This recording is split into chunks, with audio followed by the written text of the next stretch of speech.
Hi guys, yun guys, ano pala ako guys, dito ako sa fourth floor ngayon. Bali, meron akong project na naman panibago kasi gusto ko magdagdag ng halaman guys.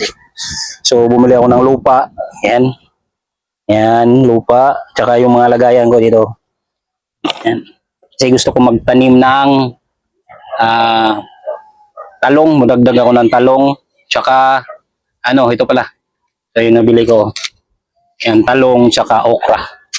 Idagdag ko para medyo marami-rami na yung tanim natin dito. Tsaka yung kamatis ko, papalitan ko na yan. Medyo ano na eh, parang isang beses lang ata mamunga guys. Oh. Ayan na siya. Oh. Yung talong natin. Oh. Ang ganda di ba yung talong natin.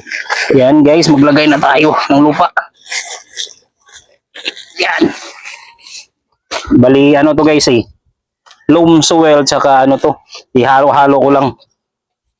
Para marami tayong malagay.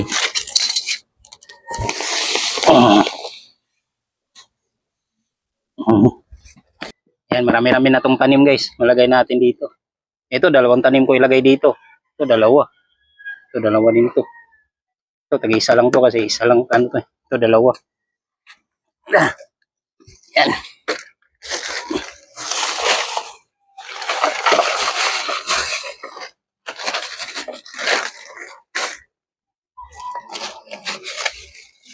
So yan guys, start na tayo magtanim. Ito panibagong binhi pala to, kamatis to guys. Ipapalit na natin dun sa ating lumang kamatis kasi medyo nalanta na yon. Pero okay na yun guys kasi marami siyang bunga, marami tayong nakuhang bunga doon. Ito panibagong binhi na to na kamatis. Tsaka nagdagdag ako ng ano guys, okra, tsaka talong. Bumili ako ng okra kasi talong. Kasi meron akong talong, isang puno lang guys. Gusto kong magdagdag kasi nagandahan ako guys. Nung namunga siya, ang dami talagang bunga. Ang ganda sa mata. Kaya nagdagdag ako ng talong, tsaka okra na din. Ito, panibagong binhi na to para makaharvest din na to. May ano na tayo, may aantayin na naman tayo. So yan guys, napansin siguro nyo yung lupa guys. Ano yan guys, binili ko yan. 25 kilos. Ang mahal dito, ang 25 kilos ito, 100. Hindi guys sa probinsya na pwede ka lang kumuha kasi kahit sa tabi-tabi lang. Pero dito sa Maynila, hindi yung pwedeng kunin-kunin lang guys. So ayan guys, update ko na lang kayo kung tutubo na yung mga panibago nating tanim.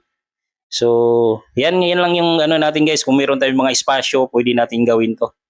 Sa mga bahay nyo, mayroon kayong rooftop o kasi mas maganda kung meron kayong bakuran mas maganda.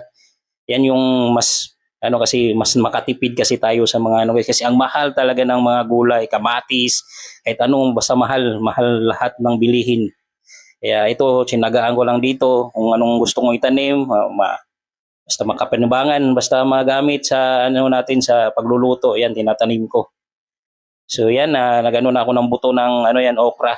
Bali, ano natin nalatag, pag tumubo, ilipat na natin kung saan siya ilipat. So yan guys, hindi ko na patagalin tong video na to guys. Hanggang dito na lang ako guys. Update ko na lang kayo guys kung tumubo na ating mga bagong tanim na gulay. Maraming salamat guys. Ingat po tayo lagi. God bless you all guys.